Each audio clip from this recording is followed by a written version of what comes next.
இனிய நண்பர்களே, இனிய காலை வணக்கம்.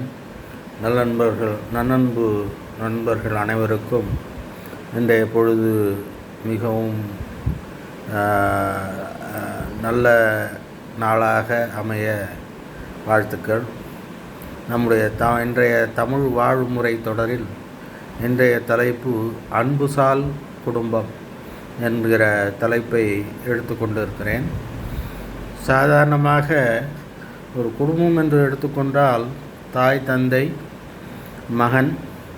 மகனுடைய மனைவி, அவனுடைய மகள் அல்லது மகன் அல்லது இருவருமாக என்று எடுத்துக்கொண்டு ஒவ்வொருவரும் அன்பு சார்ந்துதான் குடும்பம் என்று அமைய முடியும். அன்பில்லாத குடும்பம் ஒரு இருண்ட வீட்டுக்கு சமம்.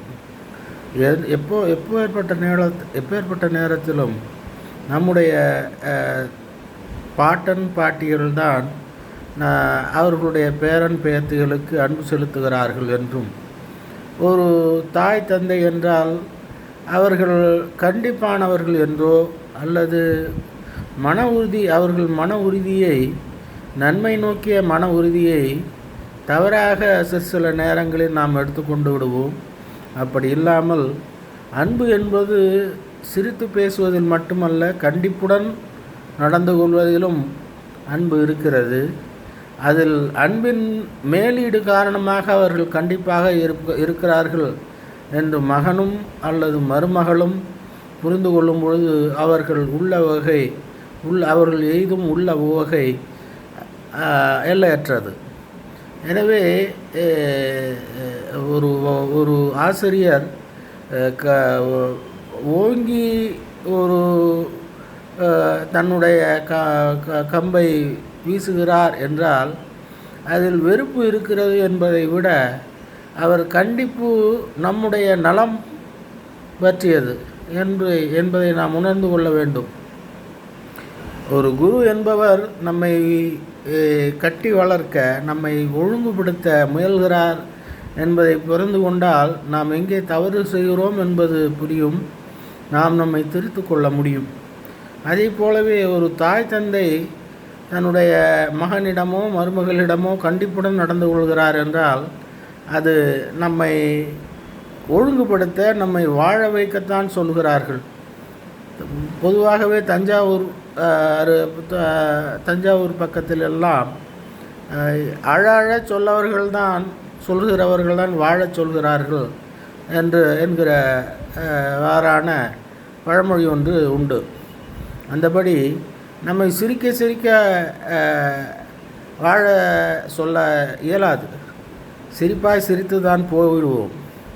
ஏனென்றால் கண்டிப்பு தான் நம்மை ஒழுங்குபடுத்தும் என்பதை நாம் புரிந்து கொண்டோம் என்றால் அதன் உள்ளீடாக இருக்கிற அன்பு நமக்கு தெரிய வரும். நாம் தாய் தந்தையரிடம் மகிழ்ந்து குலாவி வாழ்வதை விட தாய் தந்தையரிடம் கண்டிப்பை எதிர்பார்த்து நம்மை ஒழுங்குபடுத்தி கொண்டோமானால் நம்முடைய பொறுப்பு இன்னதென்று நமக்கு தெரிய வரும். ஒரு வகையில் நான் இன்று கூற வந்த அடிப்படைகளில் இவைகள் எல்லாம் என்றாலும் அதில் உண்மையான ஆழ்ந்த விஷயம் என்னவென்றால், ஒரு தாயோ தந்தையோ அவருடைய தாயோ தந்தையோ நம்மை ஒழுங்குபடுத்தும் பொழுது அன்பு மேலிட்டால்தான் ஒழுங்குபடுத்துகிறார்கள்.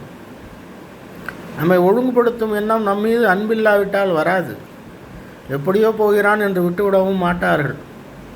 எப்படியோ போகிறான் என்று நினைப்பவர்கள் தான் நம்மை சிரிப்பாய் சிரிக்க வைக்கிறார்கள்.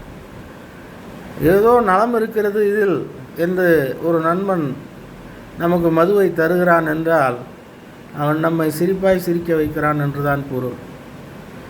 அடே, இது தவறு, இது சாப்பிடக்கூடாது, சாப்பிட்டால் வீட்டு வாசலிலே கிட என்று நம் தந்தையோ தாயோ சொன்னால் அவர்களுடைய அன்பு மேலீடு எந்த அளவுக்கு இருக்கிறது என்பது புரிய வரும். எனவே ஒரு குடும்பம் என்பது அன்பினை பொறுத்தே தான் அமைகிறது. அந்த அன்பின் அளவீடு மிகுந்து காணும்போது அது கண்டிப்பாக மிகுந்து காண்கிறது. உள்ள வகையுடன் நடந்து கொள்ளும் பொழுது அன்பின் ஆழம் புரிகிறது. நாம் இதில் முக்கியமாக நாம் இப்பொழுது தெரிந்து கொள்ள வேண்டியது என்னவென்றால், அது காட்டமாக காட்டுகிறார்களோ அல்லது உவகையுடன் காட்டுகிறார்களோ அன்பினை என்று எப்படி இருந்த போதிலும், ஒவ்வொருவரும் தற்சார்புடையவராக தன்னை ஒழுங்குபடுத்தி கொள்ள வேண்டும். அதற்கு ஏதோ அன்பு நமக்கு ஒரு விட்டேத்தியான ஒரு ஓவர் கான்ஃபிடென்ஸை தந்துவிடக்கூடாது. ஒவ்வொரு மகனும் அவனுடைய காலத்தில் அவனை நம்பிய குடும்பத்தை பொறுப்பேற்று நடத்தக்கூடிய வல்லமையுடன் திகழ வேண்டும் என்பதற்காக தற்சார்புடையவனாக பிறரை எதிர்பாராமல் நண்பனையோ நண்பனுடைய சுற்றத்தாரையோ தன்னுடைய அடிப்படை சுற்றத்தாரையோ நம்பி வாழும் தகையினன் அல்ல என்கிற வகையில் தற்சார்புடையவனாக ஒவ்வொரு குடும்பத்தில் உள்ளவர்களும் ஒவ்வொருவரையும் ஒவ்வொருவரையும் தற்சார்புடையவராக ஆக்கிட வல்லமையுடன் நம் குடும்பத்தை மேலெடுத்து செல்ல வேண்டும். என்றால் அதை முன்னேற்றி செல்ல வேண்டும். அந்த வகையில் தற்சார்புடைய குடும்பமாக அந்த குடும்பத்தில் உள்ள ஒவ்வொருவரும் ஒருவருக்கொருவர் உதவி செய்து அன்பு செலுத்தி தற்சார்புடைய தன்மையை நோக்கி பயணிக்க வேண்டும். அப்பொழுதுதான் இன்றைய காலகட்டத்தில் நாம் ஒரு பாப்புலேஷன் பஸ்ட் இந்தியாவில் நடந்து கொண்டு இருக்கிறது. எங்கேனும் ஒரு பெரிய ஒரு பாத்திரத்தில் ஒரு உணவுப் பொருள் இருக்கிறது என்றால் பாத்திரமே காலியாகிவிடும். ஒரு செகண்டில் காலியாகிடும். எறும்புகள் ஆயிரக்கணக்கில் அதை மொய்த்து தின்பது போல உணவு உற்பத்திக்கு வழி இல்லை. ஆனால் உணவு பற்றாக்குறை ஏற்பட்டுவிடும் என்கிற சூழ்நிலையில் அதில் கலப்படங்களெல்லாம் மிகுந்து காணப்படுகிற இந்த நேரத்தில் அப்படி இருக்கிறது.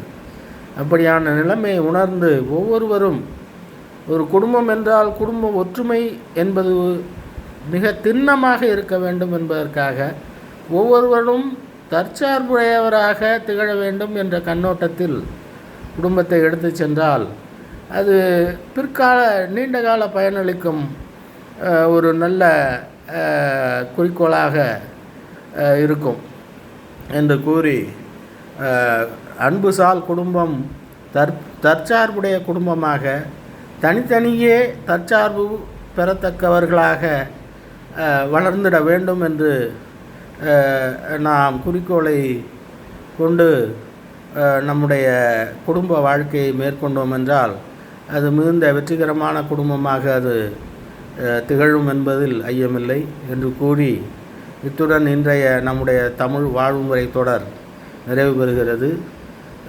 நம்முடைய தொடர் வளரும், தமிழ் வாழ்வுமுறை தொடர் வளரும், மிகவும் நீளும். மேலும் நம்முடைய நண்பர்கள் தயவு கூர்ந்து நம்முடைய தொடரை பகிரவும் சப்ஸ்கிரைப் செய்யவும் கோருகிறேன். நன்றி, வணக்கம்.